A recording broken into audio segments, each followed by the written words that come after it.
China എന്നും അത്ഭുതങ്ങൾ സൃഷ്ടിച്ച് ലോകത്തെ വിസ്മയിപ്പിക്കാൻ ശ്രമിക്കുന്ന ഒരു രാജ്യമാണ്.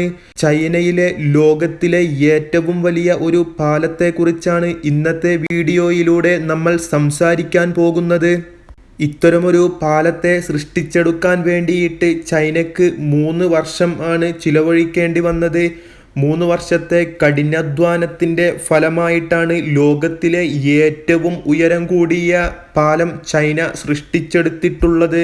പല രാജ്യങ്ങളുടെയും വേൾഡ് റെക്കോർഡുകൾ ബ്രേക്ക് ചെയ്ത ഒരു പാലം കൂടിയാണ് ഇത്. ചൈനയിലെ ഹുവാൻജിയാങ് എന്ന ബ്രിഡ്ജിനെ കുറിച്ചാണ് നമ്മൾ ഈ സംസാരിച്ചു കൊണ്ടിരിക്കുന്നത്. ഈ പാലത്തിൻ്റെ ഉയരം കാരണം ഇതിലൂടെ സഞ്ചരിക്കുമ്പോൾ പലപ്പോഴും നമ്മൾ കാർമേഘങ്ങൾക്ക് ഇടയിലൂടെ സഞ്ചരിക്കുന്നത് പോലെയാണ് തോന്നാറുള്ളത്. ലോകത്തിലെ ഏറ്റവും ഉയരം കൂടിയ പാലമാണ് ഹുവാൻജിയാങ് എന്ന് പറയുന്നത്. എന്നാൽ പലർക്കും ഇതിനെപ്പറ്റി അറിയില്ല. 2011 ആണ് ഇങ്ങനെ ഒരു പാലത്തെക്കുറിച്ച് ചൈന ചിന്തിക്കുന്നത്. ചൈന എന്ന രാജ്യത്ത് ഒട്ടനവധി പാലങ്ങൾ ഉണ്ട് എങ്കിലും ഇത്തരമൊരു നിർമ്മിതിയെക്കുറിച്ച് ആദ്യമായിട്ടായിരുന്നു ചൈന പദ്ധതിയിടുന്നത്. ഈ പാലത്തിൻ്റെ മൊത്തം നീളം എന്ന് പറയുന്നത് 3 കിലോമീറ്റർ ആണ്. പാലത്തിൻ്റെ പ്രധാനപ്പെട്ട ഏരിയ 1420 മീറ്റർ ആണ്. ഈ പാലത്തിൻ്റെ ഏറ്റവും ഉയരം കൂടിയ ഭാഗത്തിന് 625 മീറ്റർ ഹൈറ്റാണ് ഉള്ളത്. ഏകദേശം 2050 ഫീറ്റ്. ഈ പാലത്തിൻ്റെ ടവറിൻ്റെ വലിപ്പം 205 മീറ്റർ ഒരു ഭാഗത്തും മറുഭാഗത്ത് 262 മീറ്ററുമാണ് ഉള്ളത്. 9000 ടൺ ഭാരമാണ് ഇതിൽ ഉപയോഗിച്ചിരിക്കുന്ന കേബിളിന് മാത്രം ഉള്ളത്. ഇങ്ങനെ ഒരു പാലം നിർമ്മിച്ചെടുക്കാൻ വേണ്ടിയിട്ട് ചൈനയ്ക്ക് $143 മില്യൺ ചിലവഴിക്കേണ്ടി വന്നിട്ടുണ്ട്. എന്നാൽ ഇത്രയും റിസ്ക് എടുത്ത് എന്തിനാണ് ചൈന ഇങ്ങനെ ഒരു പാലം നിർമ്മിച്ചത് എന്ന് നാം അറിഞ്ഞിരിക്കേണ്ടതല്ലേ.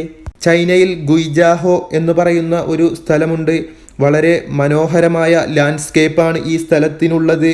ഒരുപാട് കുന്നുകളും മലകളും വെള്ളച്ചാട്ടങ്ങളുമൊക്കെ നിറഞ്ഞിരിക്കുന്ന ഒരു മനോഹരമായ റീജിയനാണ് ഇത്. പക്ഷേ അവിടെ എത്തിപ്പെടുക എന്നുള്ളത് വളരെ പ്രയാസമായിരുന്നു. ചൈനയുടെ പ്രധാന സിറ്റികളിൽ നിന്ന് 3 മണിക്കൂറിൽ കൂടുതൽ യാത്രയുണ്ടായിരുന്നു ഈ സ്ഥലത്തേക്ക്.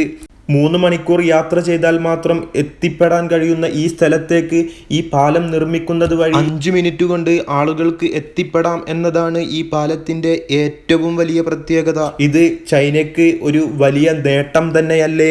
കുന്നുകൾക്കും മലകൾക്കും ഇടയിൽ വളരെ വ്യത്യസ്തമായ ഒരു ലാൻഡ്സ്കേപ്പാണ് അവിടെ ഉണ്ടായിരുന്നത്.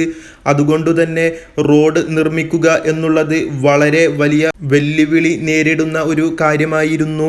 ചൈനയിലെ മറ്റു റീജിയനുകളെ അപേക്ഷിച്ച് ഗുയ്ജാഹോ എന്ന് പറയുന്ന ഈ റീജിയനിൽ വളരെ പിന്നോക്കത്തിലായിരുന്നു. ഡെവലപ്മെൻറ്റിൻ്റെ കാര്യത്തിലും വിദ്യാഭ്യാസത്തിൻ്റെ കാര്യത്തിലും അതുപോലെ തന്നെ സ്റ്റാൻഡേർഡ് ഓഫ് ലിവിങ്ങിൻ്റെ കാര്യത്തിലുമൊക്കെ അവിടെ വളരെ ദരിദ്രരായിട്ടുള്ള ഒരു കൂട്ടം ജനങ്ങളാണ് വസിച്ചിരുന്നത്. ആ ഒരു കമ്മ്യൂണിറ്റിയെ ചൈനയുമായി ചേർത്ത് പിടിക്കാൻ വേണ്ടിയിട്ടാണ് ചൈന ഇത്രയും പണം മുടക്കി ഇത്തരത്തിലുള്ള ഒരു പാലം നിർമ്മിക്കുന്നത്. സൗത്ത് ചൈനയിലാണ് ഗുയ്ജാഹോ എന്ന് പറയുന്ന ഈ സ്ഥലം സ്ഥിതി ചെയ്യുന്നത്. ഇത് ലോകത്തിലെ ഏറ്റവും മനോഹരമായ ലാൻഡ്സ്കേപ്പുകളിൽ ഉൾപ്പെടുന്ന ഒരു സ്ഥലം കൂടിയാണ്. ഈ സ്ഥലത്തിന് മറ്റു പല പ്രത്യേകതകളുമുണ്ട്. ഏറ്റവും കൂടുതൽ മഴ ലഭിക്കുന്ന പ്രദേശങ്ങളിൽപ്പെട്ട ഒരു പ്രദേശമാണ് ഇത്. എപ്പോഴും തണുത്ത കാലാവസ്ഥയായിരിക്കും അവിടെ. ഇങ്ങനെയൊക്കെയാണെങ്കിലും ചൈനയിലെ ഏറ്റവും ദാരിദ്ര്യം പിടിച്ച സ്ഥലങ്ങളിൽപ്പെട്ട ഒരു സ്ഥലമാണ് ഇത്. ചൈനയുടെ വളർച്ചയ്ക്കൊപ്പം വളരാതിരുന്ന ഒരു സ്ഥലം ആണ് ഇത്. ഇവിടുത്തെ ആളുകൾ കൃഷി ചെയ്താണ് ജീവിക്കുന്നത്. ഈ ഒരു കമ്മ്യൂണിറ്റിയെ കൂടുതൽ സപ്പോർട്ട് ചെയ്യുക എന്ന ഉദ്ദേശത്തോടു കൂടിയാണ് ചൈന ഇത്തരത്തിലുള്ള ഒരു പാലം ഡെവലപ്പ് ചെയ്തെടുക്കുന്നത്. ഈ പാലത്തിൻ്റെ നിർമ്മാണത്തിലൂടെ ഗുയ്ജാഹോ എന്ന് പറയുന്ന ഈ സ്ഥലത്തിൻ്റെ ഡെവലപ്മെൻറ്റ് തന്നെയാണ് ചൈന ലക്ഷ്യമിട്ടിരുന്നത്. ബെയ്പാൻ എന്നു പേരുള്ള ഒരു റിവറിന് കുറുകെയാണ് ഈ പാലം നിർമ്മിച്ചിരിക്കുന്നത്. രാജ്യത്തിൻ്റെ മുന്നോട്ടുള്ള വളർച്ചയ്ക്ക് ട്രാൻസ്പോർട്ടേഷൻ അഭിവാജ്യ ഘടകമാണ് എന്ന് തിരിച്ചറിഞ്ഞ ചൈനീസ് ഗവൺമെൻറ് ഇപ്പോൾ രാജ്യത്ത് ഉടനീളം ഇതുപോലുള്ള പാലങ്ങളും ടണലുകളും പണിത് പല ഉൾഗ്രാമങ്ങളെയും സിറ്റിയുമായി ബന്ധിപ്പിക്കാൻ ശ്രമിച്ചുകൊണ്ടിരിക്കുകയാണ്.